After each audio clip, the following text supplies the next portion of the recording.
Cliffy here from Cliff Dive into Movies. Let's dive down to 1976 and let's talk about King Kong.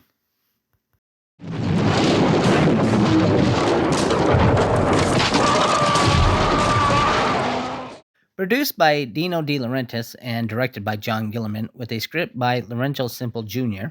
Oh, wait a minute. Holy scriptwriter, Batman. He's the guy that helped create the Adam West Batman TV show. Anyway, the movie was released in December 1976 by Paramount Pictures. At the time, its $25 million budget was the largest budget for any movie ever made. In 2024, that would be just over $135 million. It wasn't intended to be that expensive, it just went way over budget. To keep the production afloat, De Laurentiis licensed the movie like crazy. At the time, it was the most heavily licensed movie. Now wait, before you say, hold on a minute, Planet of the Apes was heavily licensed at the time, but it had 5 movies and a TV show, and most of the licensed items were TV show related. Godzilla and Tarzan were heavily licensed, but over years and not much on a single movie, and Batman was a TV show. Of course, Star Wars would come out in 1977 and prove that these were all amateurs.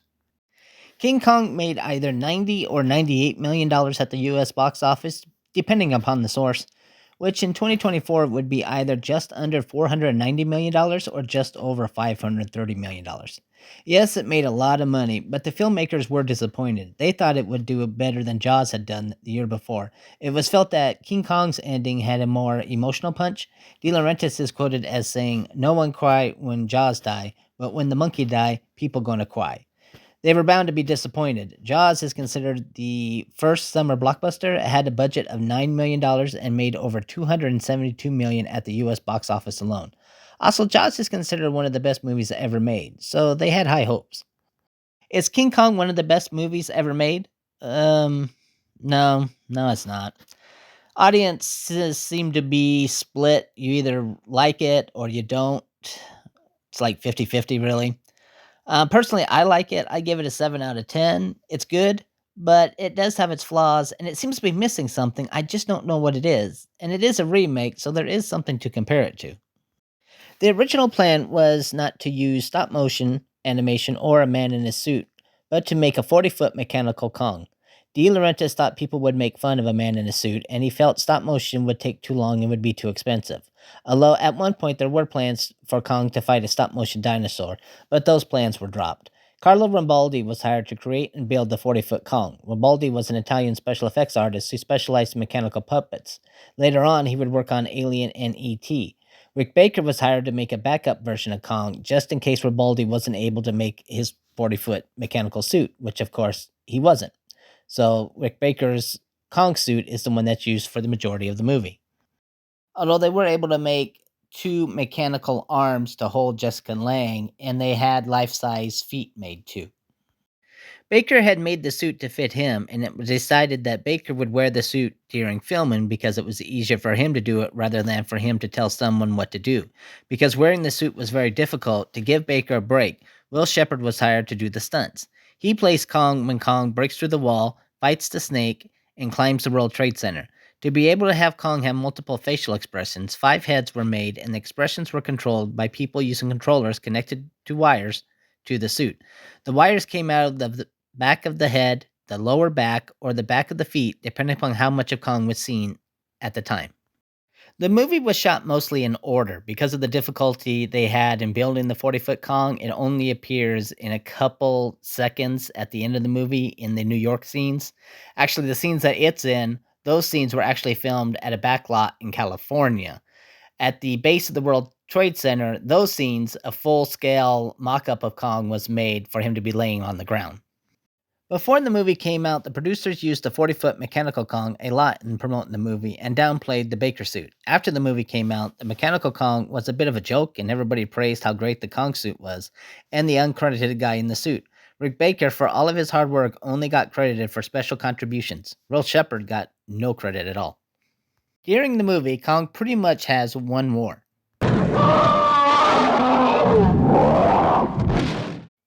This roar was originally made for the Universal Pictures movie The Land Unknown and is the roar of the Tyrannosaurus Rex.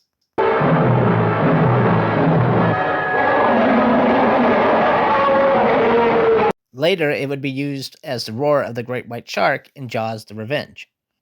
Charles Grodin plays Fred Wilson, the true villain of the movie, and Wilson was written as him being a true villain with no comedic touches at all. Charles Grodin, however, thought it was better to play Wilson as a bit of a buffoon, with certain lines of dialogue said to show how sinister and cold hearted Wilson is.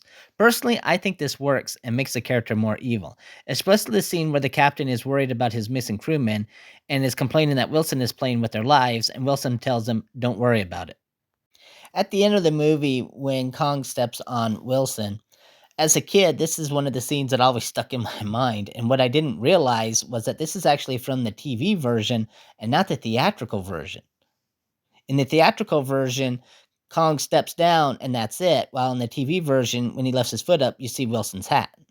The other scene that stuck with me as a kid is the scene of where the rescue party is going over the gorge and they're using a fallen tree as a bridge, and Kong comes along and starts attacking. They start shooting at Kong, and he rolls the bridge, and all of them die except for Prescott and Bone.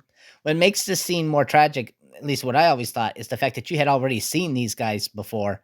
They're not just random crew members. These were actually the same people that you saw bring Dwan onto the ship in the very beginning when you first meet her. In comparison, think of all the nameless crewmen that get killed in the Peter Jackson version of King Kong. Originally, Kong was going to climb the Empire State Building just like in the original. John Berkey was hired to make promotional material for the movie. He made one poster with Kong on top of the World Trade Center, which was taller than the Empire State Building and was, at the time, only 5 years old. De Laurentiis liked this poster the most and had the end of the movie changed. The scenes with both of the ships at sea were filmed around Long Beach and Los Angeles near Catalina Island. Skull Island itself is Hawaii. In 1978, NBC showed a special 2-night, 4-hour version of King Kong. Some scenes were toned down for a PG rating for television. Other scenes were added. Some scenes were extended. In total, 45 minutes was added to the movie. Essentially, every deleted scene was put back in. John Barry did the music, one of the best scores that he ever did. Oh, and I would be remiss if I didn't mention one of the major plot points. It's very subtle. They only hint at it, but they kind of allude that Kong has some sort of attraction to Dwan. In case you didn't catch it, the characters will also blatantly say it so that there is no misunderstanding at all what Kong's intentions with Dwan is. Not sure how that works, but that's in there. Well, my name's Cliffy. I hope you liked the video as much as I like making it. Like I said, I like this version of King Kong. I give it about a 7 out of 10. In the comments, tell me what you think of the video. And all right, take care.